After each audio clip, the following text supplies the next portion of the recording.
नमस्कार, the UPSC study official में आपका एक बार फिर से स्वागत है। जैसा कि मैंने आपसे वादा किया था कि हम लोग यूपी पीसीएस की जो परीक्षा आयोजित होने वाली है 27 अक्टूबर को, या फिर आरओ की परीक्षा या फिर बीपीएससी की परीक्षा, उसके लिए हम लोग करंट अफेयर सीरीज चलाएंगे। करंट अफेयर सीरीज का आज ये पहला लेक्चर है, लेकिन पहले कुछ महत्वपूर्ण बातें। देखिए, करंट का महत्व पेपर में अत्यधिक होता है। आप ये समझिए कि करंट के हम लोग कौन कौन से सोर्स फॉलो करेंगे। मार्केट में इस समय करंट के लिए केवल केवल एक सोर्स जो उपलब्ध है, वो है घटना सार, जिसमें पिछले 6 मंथ का करंट अफेयर दिया हुआ है। और पेपर 27 अक्टूबर को है, तो आप ये मान के चलिए सितंबर लास्ट यानी 28 या 29 सितंबर को आंख वाली दृष्टि आएगी मार्केट में, तो हम लोग उसको भी करेंगे। ये तो खैर दो मार्केट की चीज़ें हैं। इसके अलावा आपको और क्या करना है, देखिए, सितंबर 2024 से लेकर और अक्टूबर 2023 तक का मंथली करंट अफेयर मैं अपने चैनल पे आपको करा दूंगा। ये एक एक घंटे के से ज़्यादा के नहीं होंगे, यानी अधिकतम जो वीडियो होंगे 1 घंटे का, न्यूनतम 45 मिनट 50 मिनट का वीडियो होगा। ठीक, यदि आप इस पूरे के पूरे घटनाक्रम को, घटनासार को और इसको कर लेते हैं, तो मैं वादा करता हूँ कि आपका करंट अफेयर का प्रश्न गलत नहीं होगा और करंट अफेयर आपकी पकड़ में होगा। इस करंट अफेयर सीरीज का मैंने नाम रखा है रामबाण करंट अफेयर सीरीज। ठीक है। और इसमें वीडियो जो है, अभी तो खैर जो हम वीडियो मैं अपलोड कर रहा हूँ आपके लिए, वो घटना सार का है। ये वीडियो पर डे 12 बजे अपलोड होगी। करंट अफेयर आपने बहुत सारी जगहों से पढ़ा होगा, लेकिन महत्वपूर्ण ये जानना हमें होता है कि हमें करंट में क्या नहीं पढ़ना है, यानी पूरी मैगजीन जो है उसमें हमें क्या नहीं पढ़ना है। अगर हम घटना सार की बात करें, तो घटना सार जो है वो लगभग लगभग 176 पेज की मैगजीन है। अभी वाली जो मार्केट में आई है, वो टोटल उसके अंदर जो पेजों की संख्या है वो है 160। अब 160 पेज को आपको लर्न करना है। पहली बात तो ये कि आपको 60 पेज पढ़ना नहीं है, आपको इस मैगजीन को मात्र 60 पेज में कन्वर्ट करना है। यानी बाकी के जो 100 पेज वो कूड़ा है, वो आपके किसी काम का नहीं है। आपको केवल वो पढ़ना जो पेपर के लिए महत्वपूर्ण है। लेकिन आप ये समझेंगे कैसे, देखिए, परीक्षा में करंट अफेयर को पढ़ते समय आपके दिमाग में ये बात चलनी चाहिए कि करंट अफेयर पूछा किस रूप में जाता है और हमें प्रश्न किस रूप में तैयार करने होते हैं। मैं आपको उसी करंट अफेयर का एक नया नजरिया देने के लिए इस वीडियो को अपलोड कर रहा हूँ। ये वीडियो पर डे 12 बजे रिलीज होगी। आज भी 12 बजे ही रिलीज इसको मैं करूंगा। तो देखिए, इसमें करंट के जो पार्ट हैं हम लोग उसको एक एक करके डिस्कस करेंगे, और मैं आपको समय समय पर बताता चलूंगा कि यहाँ से कैसे प्रश्न बन सकते हैं। ये महत्वपूर्ण है। सस्ती मैगजीन है, आप मार्केट से खरीद लीजिए या फिर कहीं से पीडीएफ डाउनलोड कर लीजिए। एक बार मेरे साथ पढ़ लीजिए, उसके बाद 2-3 बार खुद से पढ़ लीजिए। आपका पिछले 6 महीने का करंट अफेयर इजिली तैयार हो जाएगा। तो चलिए, समय खराब नहीं करते, हम लोग शुरू करते हैं करंट अफेयर को। देखिए, इसमें जो पहली जो खबर है वो है क्या, कि 18वीं लोकसभा के चुनाव के बाद नरेंद्र मोदी देश के तीसरे प्रधानमंत्री बने हैं। ये एक खबर है। लेकिन अब इस खबर के अंदर हम लोग जाते हैं कि हमसे पेपर में क्या क्या है। तो देखिए, पहला क्या है कि लोकसभा कौन सी है इसमें, 18वीं। एक प्रश्न आपको यहाँ बनता है। ठीक, नरेंद्र मोदी ने 9 जून 2024 को तीसरी बार भारत के प्रधानमंत्री के रूप में शपथ ली है। तो देखिए, एक प्रश्न ये बनता है कि शपथ कब ली। शपथ कब लिया इन्होंने शपथ लिया है 9 जून 2024 को। अब देखिए, पंडित नेहरू के बाद नरेंद्र मोदी देश के दूसरे ऐसे नेता हैं जो तीसरी बार देश के प्रधानमंत्री बने हैं। पहली बार कब बने थे, 26 मई 2014 को। दूसरी बार 30 मई 2019 को। और तीसरी बार कब बने, 9 जून 2024 को। इसके पहले पंडित नेहरू लगातार लगातार 3 कार्यकाल 1952, 1957, 1962 के लिए प्रधानमंत्री निर्वाचित हुए थे। ये एक सूचना है जहां से आपको प्रश्न बनने का है। देखिए, वर्ष 2024 में 18वीं लोकसभा के लिए हुए चुनाव में भारतीय जनता पार्टी को पूर्ण बहुमत 240 सीट के साथ वंचित रही। यानी एनडीए को टोटल 293 सीटें जीतकर बहुमत का आंकड़ा पार किया। 9 जून 2024 को राष्ट्रपति द्रौपदी मुर्मू से शपथ ग्रहण करने के बाद भारत के 20वें प्रधानमंत्री बने। यानी आपको एक फैक्ट यहाँ मिलता है, कौन से नंबर की, 20वें। पहली बात, आप एक बात जानते हैं कि भारत का प्रधानमंत्री क्या होता है, उसको नियुक्त किया जाता है, अपॉइंट किया जाता है। ठीक, अब देखिए, आप जानते हैं कि भारत संविधान के आर्टिकल 75 में प्रधानमंत्री का प्रावधान है, और 75(1) में है कि राष्ट्रपति भारत के प्रधानमंत्री की नियुक्ति करेगा। पहली बात कि भारत का प्रधानमंत्री क्या होता है, निर्वाचित नहीं होता, उसे नियुक्त किया जाता है। नियुक्त कौन करता है, राष्ट्रपति करता है। शपथ कौन दिलाता है, राष्ट्रपति दिलाता है। अब देखिए, ये वाली जो खबर है इसको आप स्किप कर सकते हैं। देखिए, प्रधानमंत्री मोदी के शपथ ग्रहण समारोह में नेबरहुड पॉलिसी और सागर विजन के तहत पड़ोसी देशों के नेताओं, ठीक, देखिए कौन कौन सा, नेबरहुड पॉलिसी और सागर विजन के तहत पड़ोसी देश के नेताओं को आमंत्रित किया गया। अब कौन कौन से देश से लोग आए, तो देखिए, शेख हसीना बांग्लादेश की प्रधानमंत्री, श्रीलंका के राष्ट्रपति रानिल विक्रम सिंघे, भूटान के प्रधानमंत्री शेरिंग टोब्गे, सेशल्स के उपराष्ट्रपति अहमद अफीक, मालदीव के राष्ट्रपति मोहम्मद मुइजू, मॉरिशस के प्रधानमंत्री प्रविंद जगन्नाथ और नेपाल के प्रधानमंत्री पुष्प कमल दहल प्रचंड। देखिए, अगर आयोग को इस प्रश्न को पूछना होगा तो दो तरीके से पूछ सकता है कि निम्नलिखित में से प्रधानमंत्री के शपथ ग्रहण समारोह में किस किस को आमंत्रित नहीं किया गया था, तो वो नाम देगा और देश देगा आपको। या फिर हो सकता है इन प्रधानमंत्री, ये जो लोग आए लोग हैं, इसको दे दे, आपको मिलान करने को दे दे। या फिर आपसे पूछ ले कि नेबरहुड पॉलिसी और सागर विजन पॉलिसी के तहत देश के नेताओं को बुलाया गया था। यानी यहाँ से आपको एक प्रश्न आराम से बनने की संभावना है। आप इसको ऐसे प्रिपेयर कीजिए। देखिए अगला, मोदी के नेतृत्व में गठित एनडीए सरकार में सहयोगी दलों में तेलुगु देशम, जनता दल यूनाइटेड, शिवसेना, यानी बहुत सारे दल इनके साथ मिलकर इन्होंने क्या चुनाव को लड़ा। ठीक, और वर्तमान समय में जो कुल मंत्रियों की संख्या है वो 71 है। आप जानते हैं कि हमारे लोकसभा में जो टोटल सीटें हैं वो कितनी है, 545। 543 में चुनाव हुए और 91वां संविधान संशोधन के तहत आप जानते हैं कि कुल लोकसभा सीटों का 15% से अधिक मंत्री नहीं हो सकते। इसलिए ये संख्या हमेशा क्या रहेगी, 15% से अधिक। हालांकि बहुत कम है, अभी ये संख्या लगभग 82 होगी अगर हम इसको निकालें तो, यानी इतनी संख्या से मंत्रियों को चूज किया जा सकता है। ठीक, देखिए ये लाइन जो है आपके पेपर में आ सकती है। मोदी मंत्रिमंडल में 7 महिला मंत्रियों, इसमें 2 कैबिनेट मंत्री और 5 राज्य मंत्रियों को जगह मिली। ठीक, अब जो महिला मंत्रियों को जो जगह मिली है वो कौन कौन है, एक अन्नपूर्णी देवी हैं और एक हमारी वित्त मंत्री हैं। वित्त मंत्री हमारी कौन है, तो निर्मला सीतारमण। इन 2 लोगों को कैबिनेट मंत्री का पद दिया गया है। मैं दोबारा रिपीट कर रहा हूं, अन्नपूर्णा देवी और निर्मला सीतारमण, ये हमारी वित्त मंत्रालय और ये महिला बाल विकास मंत्रालय की मंत्री हैं। अब ये देखिए, ये मंत्रिमंडल का एक दिया गया, इसको आप आराम से एक बार पढ़ लीजिएगा। ये इससे प्रश्न बनने की संभावनाएं कम है। ठीक है, लेकिन नरेंद्र मोदी के पास कौन कौन से विभाग हैं, कौन कौन से मंत्रालय हैं, उसको जरूर देख आप लीजिएगा।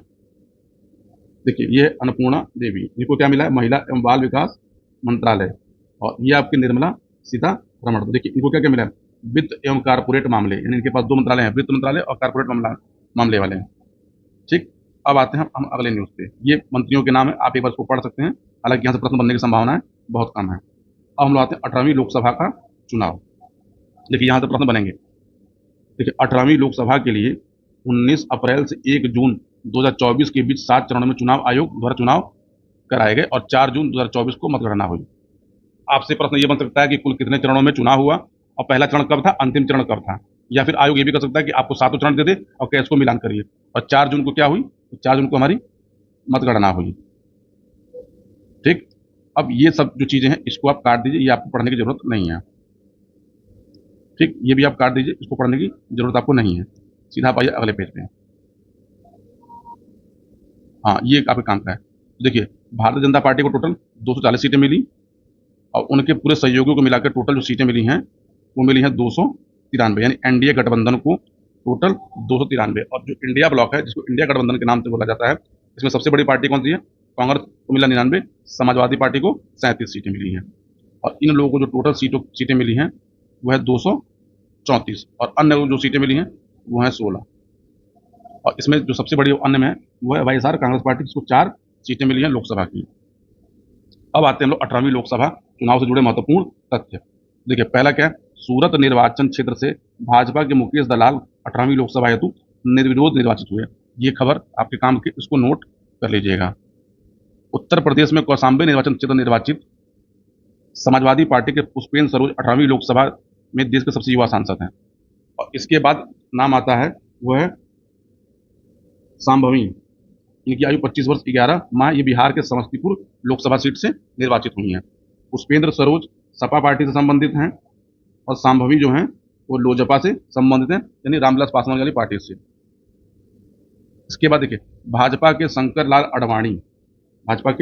अडवाणी को इंदौर से रिकॉर्ड 11,75,092 मतों के अंतर से निर्वाचित हुए। ये सबसे अधिक मतों से निर्वाचित होने वाले 18वीं लोकसभा के सांसद हैं। और सबसे कम वोटों से जीतने वाले तो वह रविंद्र वायकर शिवसेना के, ये मात्र 48 वोटों के अंतर से इनको विजय प्राप्त हुई है। इस पेज पे बस इतना आपको कोई पढ़ना है, इससे अधिक इस पेज पे कोई खबर आपको पेपर के लायक नहीं है। देखिए, मैं जितनी चीज़ें बता रहा हूँ इसको आप अपने बुक में अंडरलाइन कर लीजिए, चाहे नोट कर लीजिए, आपको यहाँ से प्रश्न देखने को मिलेगा। अब हम लोग आते हैं अगले पेज पे, पेज नंबर 18।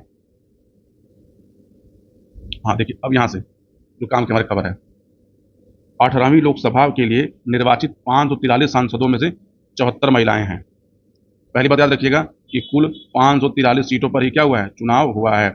2 सीटों पर चुनाव नहीं हुआ है। आपको याद होगा कि पहले 2 सीटों पर जो एग्लो इंडियन होते थे उनको राष्ट्रपति अपॉइंट करते थे, राष्ट्रपति इनको निर्वाचित करते थे, लेकिन एग्लो इंडियन की व्यवस्था वर्ष 2020 से समाप्त कर दी गई है, इसलिए मात्र 543 सीटों पर ही चुनाव हुए हैं। आपसे आयोग प्रश्न बना के ये भी पूछ सकता है कि भारत में कुल कितनी लोकसभा की सीटें हैं, तो 545। चुनाव कितने पे हुए हैं, तो 543, जिसमें से कुल महिलाओं की संख्या जो है जो चुनाव जीत के आई हैं तो वह 74 महिलाएं, यानी 18वीं लोकसभा में कुल 74 महिलाओं को बीच के सांसद बनी हैं। 17वीं लोकसभा में निर्वाचित महिला सांसदों की संख्या 78 थी। ठीक, अब इन 74 में जो सबसे अधिक हैं वो भाजपा से 30, बाकी अन्य पार्टियों से हैं। इसको याद करने की जरूरत नहीं क्योंकि इसके पूछे जाने की संभावना अत्यंत न्यून है, लेकिन पढ़ लीजिएगा आप।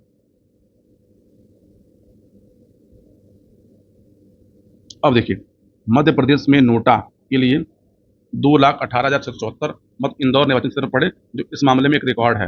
यानी आपसे पूछा जाए कि किस लोकसभा सीट पर नोटा का सर्वाधिक प्रयोग किया गया, तो याद रखिएगा इंदौर निर्वाचन क्षेत्र पर नोटा का सबसे अधिक उपयोग हुआ।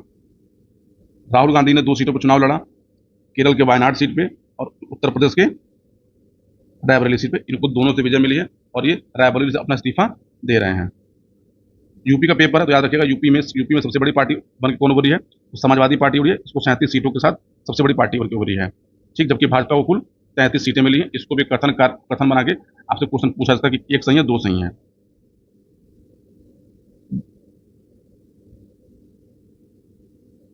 हाँ, ये खबर आपके लिए है। पहली बार केरल में भाजपा को 1 सीट प्राप्त हुई है।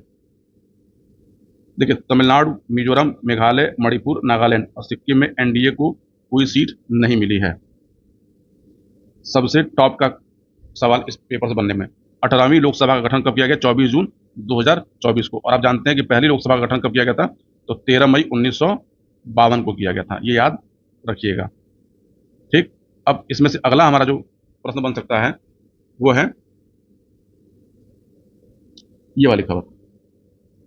देखिए, भारतीय जनता पार्टी के सांसद भर्तृहरि महताब को 18वीं लोकसभा का प्रोटेम स्पीकर चुना गया है। पहली बात, आप एक बात यहाँ पे ये जान लीजिए कि भर्तृहरि महताब जो हैं वो कटक सीट से जीत कर आए हैं, यानी उड़ीसा की कटक सीट से जीत के आए हैं। प्रोटेम स्पीकर जो होता है वो क्या होता है, तो प्रोटेम स्पीकर का उल्लेख भारतीय संविधान के आर्टिकल 95(1) में किया गया है। ठीक, और वहीं अगर आप देखेंगे लोकसभा का जो प्रोटेम स्पीकर 95(1) में और विधानसभा का जो प्रोटेम स्पीकर होता है वो आर्टिकल 180 में है।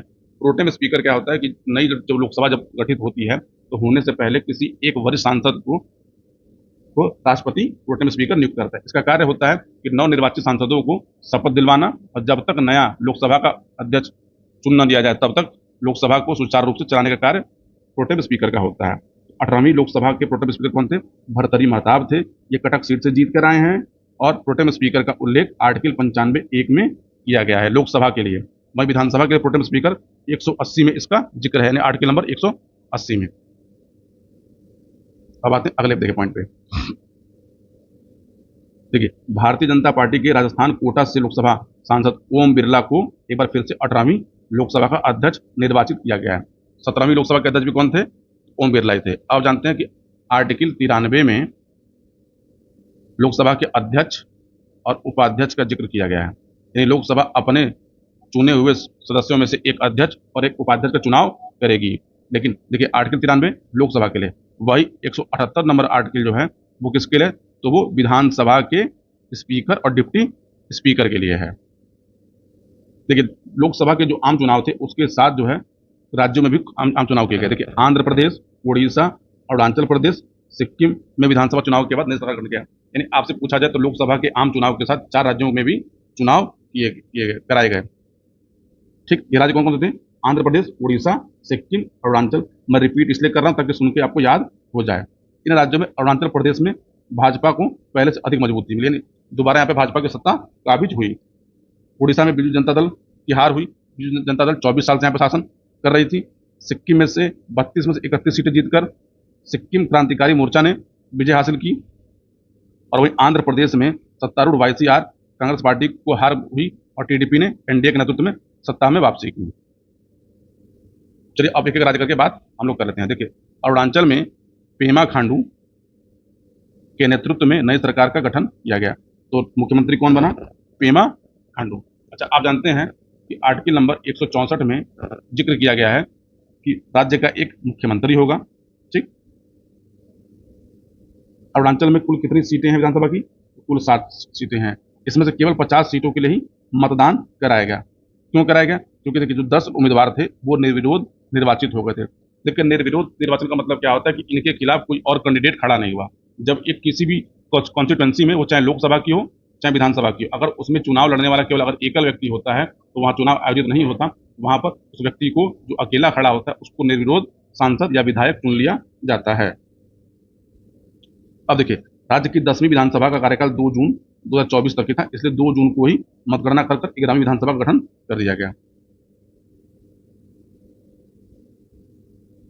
देखिए, टोटल 60 सीटें थी, 60 में से 46 सीटें भाजपा के खाते में गई। ये बाकी पार्टियों का है, इसको याद करने की जरूरत नहीं है, बस याद रखिएगा कुल 60 सीटें थी।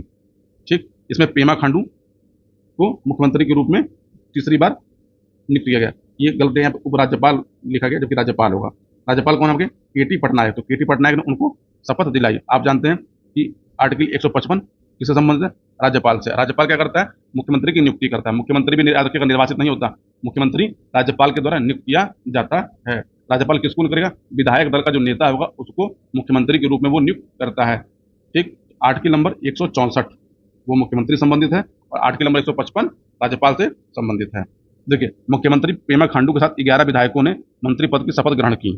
ठीक, मुख्यमंत्री खांडू को सीमावर्ती जिले के तवांग में मुक्तो सीट से निर्विरोध विधायक चुना गया। ये एक खबर याद रखिएगा, ये आपके काम की है। तवांग के मुक्तो सीट से निर्विरोध चुने गए हैं। इसके बाद हमारा अगला, सिक्किम में प्रेम सिंह तमांग में नेतृत्व में नई सरकार का गठन किया गया। अब देखिए, सिक्किम में विधानसभा की कुल कितनी सीटें हैं? तो 32 सीटें। चुनाव कब हुआ? 19 अप्रैल 2024 को। कार्यकाल कब तक था इनका भी? 2 जून 2024 तक है, इसलिए 2 जून को मतगणना कराकर 11वीं विधानसभा का गठन कर दिया गया। देखिए, 32 सदस्यीय विधानसभा में से 31 सीटें जीतकर वर्तमान मुख्यमंत्री प्रेम सिंह तमांग के नेतृत्व में सिक्किम क्रांतिकारी मोर्चा ने अन्य दलों को पछाड़कर दूसरे कार्यकाल हेतु सत्ता पर कब्जा बरकरार रखा। 5 बार मुख्यमंत्री रह चुके पवन चामलिंग के नेतृत्व वाले सिक्किम डेमोक्रेटिक फ्रंट एसडीएफ को इन चुनाव में केवल एक ही सीट मिली। वहां देखिए 2 पार्टी थी, सिक्किम क्रांतिकारी मोर्चा और एसडीएफ।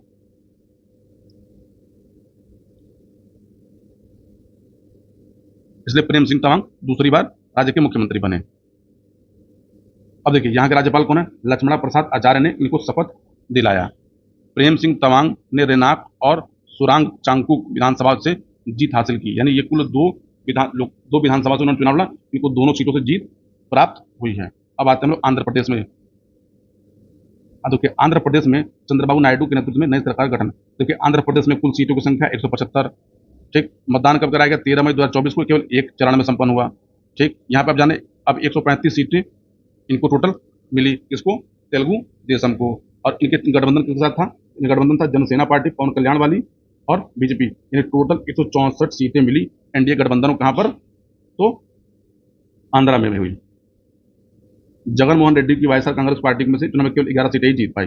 ये इनका आंकड़ा है दलगत। भाजपा का देखिएगा, भाजपा को यहाँ पे 8 सीटें, जनसेना को 21 सीटें और तेलुगु देशम को 135 सीटें। चंद्रबाबू नायडू इससे पहले भी मुख्यमंत्री चुके 1995 से 2004 तक, 2014 से 19 तक। यहाँ तीसरी बार लिखा, तीसरी बार नहीं, चौथी बार मुख्यमंत्री बन रही है। ये आप अपनी उसमें सही कर लीजिएगा। राज्यपाल यहाँ कौन है? अब्दुल नजीर। देखिए, राज्यपालों का नाम याद रखिएगा, इन का आपसे आयोग मिलान में पूछ सकता है। तो अब्दुल नजीर ने क्या किया? इनको शपथ ग्रहण कराया 12 जून 2024 को। देखिए, हाँ क्या है, चंद्रबाबू नायडू ने चौथी बार राज्य के मुख्यमंत्री का पदभार ग्रहण किया। चंद्रबाबू नायडू के साथ पवन कल्याण ने राज्य के उप मुख्यमंत्री के पद की शपथ ली है। उसके बाद हमारा अगला राज्य है उड़ीसा। उड़ीसा में मोहन चरण मांझी के नेतृत्व में पहली बार बीजेपी की सरकार का गठन हुआ। उड़ीसा में कुल सीटें कितनी है? 147। यहाँ पर चुनाव जो 4 चरणों में कराया गया। देखिए, बाकी राज्यों में क्या था? 1 चरण में कराया गया था। इस चुनाव में भारतीय जनता पार्टी ने बीजू जनता दल को 24 वर्षों के शासन के बाद उनका खात्मा हुआ और बीजेपी ने वहां पर अपनी सरकार बनाई। 2024 के चुनाव में बीजेपी को कुल 78 सीटें प्राप्त हुई हैं। बाकी ये खबर आपके किसी काम का नहीं है। हाँ, याद रखिएगा कि नवीन पटनायक जो मुख्यमंत्री थे, उन्होंने 2 सीटों से चुनाव लड़ा था। हिंजल सीट से वो जीते, लेकिन कांताबाजी सीट से हार गए थे। ये 2 सीट याद रखिएगा, हिंजल सीट और कांताबाजी। कांताबाजी से वो हारे हैं और हिंजल से जीते हैं। ये दलगत स्थिति है। बीजेपी को 78, बीजेडी को 51, कांग्रेस को 14, 47, इसलिए वहां पे भाजपा ने अपनी सरकार बनाई। 12 जून 2024 को राज्य के मोहन चरण मांझी को नेतृत्व में पहली बार भाजपा की सरकार का गठन किया गया। डेट 12 जून, मुख्यमंत्री मोहन चरण मांझी। राज्यपाल रघुबर दास ने मोहन चरण मांझी को राज्य के मुख्यमंत्री के पद की शपथ दिलाई। ये भी याद रखिएगा। पटनागढ़ के विधायक केवी सिंह देव और नीमा पार विधानसभा क्षेत्र पहली बार विधायक बनी। पार्वती परिदा को मुख्यमंत्री पद की शपथ ली है।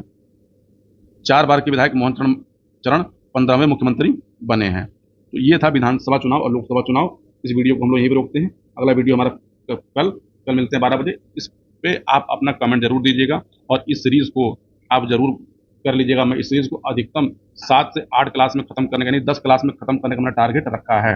अगर आप ये 10 दिन दे देते हैं मेरे साथ और एक बार मैगजीन को मेरे संग पढ़ लेते हैं, तो पिछले 6 महीने के करंट अफेयर आपको ठीक ठाक याद हो जाएंगे और आपकी पकड़ हो जाएगी। दूसरी एक सूचना यह है कि जो लोग चैनल पर नए आए हैं वो चैनल को लाइक, सब्सक्राइब और शेयर जरूर कर लें, ताकि नया वीडियो अपलोड होते ही आपको नोटिफिकेशन मिल सके। हाँ, बहुत लोग इस चैनल पे वो आते हैं किस काम को देखने के लिए, तो उनका उद्देश्य होता है यूपीपीएससी की सीटों के बारे में जानने के लिए। देखिए, यूपीपीएससी में जो अगली जॉब प्रोफाइल है वो मैं बनाऊंगा सब रजिस्ट्रार की। सब रजिस्ट्रार को लेकर आपके मन में कोई भी कंफ्यूजन होगा, आप कमेंट बॉक्स में उस प्रश्न को दीजिएगा, उस प्रश्न को ले लेंगे। ठीक है, और सब रजिस्ट्रार का जॉब प्रोफाइल का जो वीडियो है वो कल अपलोड होगा, यानी 9 जुलाई को। तो मिलते हैं आपसे कल, तब तक के लिए पूरा वीडियो देखने के लिए बहुत बहुत धन्यवाद।